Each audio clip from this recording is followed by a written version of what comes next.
Tout ça a commencé quand j'ai mis mon gros manteau puffy à vendre sur Marketplace. Non, en fait, ça a commencé avant, mais je trouvais que ça sonnait bien comme starting point, tu sais. Anyways, en voulant vendre ce manteau-là, j'ai vécu ce que je vis presque à chaque fois que je mets un article à vendre sur Marketplace. Une lourdeur qui ressemble étrangement à celle que je ressens quand je me mets pour la 10e fois sur Bumble. Je sais pas pourquoi, mais soudainement, cette expérience décalçante m'a donné le goût de parler de Marketplace qui est devenu en quelque sorte le nouveau Tinder sans réel potentiel de date. No wait!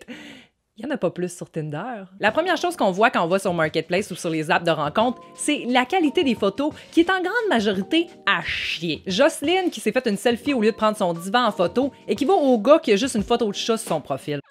Robert qui prend la réflexion de lui à poil dans une photo de laveuse et qui va au dude qui écrit « Je suis coquin » avec une image de 50 Shades of Grey. C'est voué à l'échec. Puis l'appartement qui a juste une photo dégueulasse de l'extérieur en vinyle, ben c'est la même affaire que celui qui a une photo d'eau sur Bumble puis il te demande ce que tu cherches.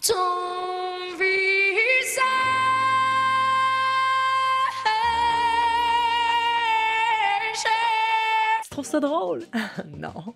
Le vrai fun commence quand toi aussi tu veux mettre quelque chose en ligne. L'expérience commence généralement par l'hostie de question. Est-ce que cet article est toujours disponible? Apparemment, les gens sont plus capables de penser et d'écrire d'eux-mêmes. Puis le pire, c'est que toi, tu peux même répondre automatiquement. Oui, c'est toujours disponible. Tu sais, c'est comme si tu m'écrivais sur Bumble, est-ce que t'es toujours disponible? I mean, what?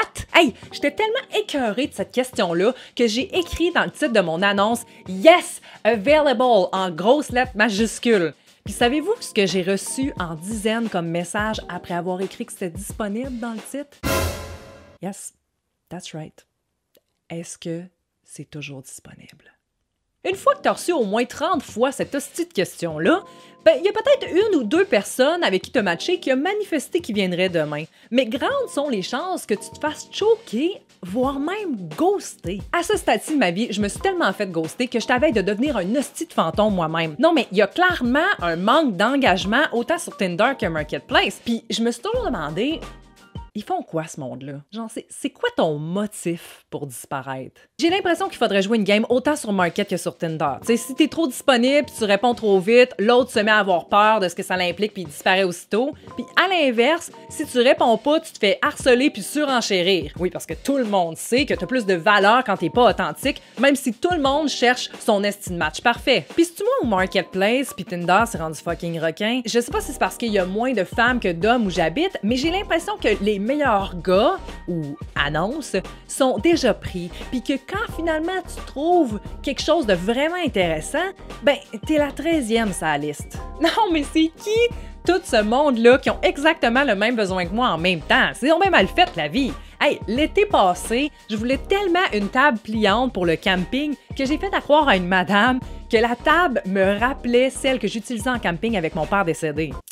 Je sais, c'est vraiment bad, là, puis mon père est pas mort, mais Chris, elle voulait pas accepter mon virement Interact pour la réserver, puis il y en avait plus de verte sur Amazon. Puis qui dit requin dit inévitablement chicane. Il y en a qui sont frus parce que t'as vendu l'article puis t'as choisi l'argent au lieu du « J'aime ce chandail » qui t'avait envoyé la veille. Yo, si tu veux un objet ou une personne dans la vie, ben sois engagé en posant des actions claires. Ah, puis aussi ceux qui t'écrivent pour te dire que ton article ne vaut pas le prix que tu le vends. C'est comme me dire que mon profil Bumble est trop hot pour qui je suis réellement. Hey, la valeur de ce que je mets en ligne est relative. Puis il y a toujours quelqu'un qui va être plus que content d'accepter ce que j'offre. Une fois que tu as enfin trouvé preneur, vient la logistique de paiement qui est rendue aussi complexe qu'une première date. Crédit, débit, argent, c'est qui paye? C'est quoi le mot de passe pour avoir ce que je veux? Tu livres-tu? Hey, je donne-tu mon adresse? Il a l'air ben trop louche, esti. Je le laisse-tu rentrer ou je sors dehors? J'accepte son offre ou je pourrais avoir plus? Après ça, si la transaction a été effectuée ou dans le cas du dating, le sexe performé, ben il y a des grandes chances que tu revois pas la personne, hein, parce que on a toutes les deux ce qu'on voulait, so let's get it over with, shall we? I mean, juste ça me donne le goût de tout crisser dans une boîte avec mon cœur sur le bord du chemin. Puis comme si tout ça, c'était pas assez une grosse joke plate, ben il existe des fausses annonces et ou profils faits par des gens qui veulent attirer l'attention, crosser le monde ou qui ont rien d'autre à faire. Asti qu'on vivrait dans un meilleur monde si les gens prenaient le temps de se questionner sur leurs intentions d'envie. Heureusement, il existe l'option de signaler un profil pour se donner l'illusion qu'on reprend le contrôle sur notre propre vie. Does it really work though? Finalement, que ce soit sur Marketplace ou sur les apps de rencontre, l'important c'est de partager ses propres limites individuelles dans le respect. Il y a un humain de l'autre côté de l'écran. Fait que prends en considération ses feelings, puis si t'es pas plus intéressé que ça, ben laisse la chance à quelqu'un d'autre de vraiment apprécier ce qu'il ou elle a à offrir. T'as aimé les brousseaux, j'espère que vous avez aimé. Si c'est le cas, n'oubliez pas de me le faire savoir en likant, partageant, commentant et vous abonnant. Et sinon, on se revoit bientôt. Namaste guys!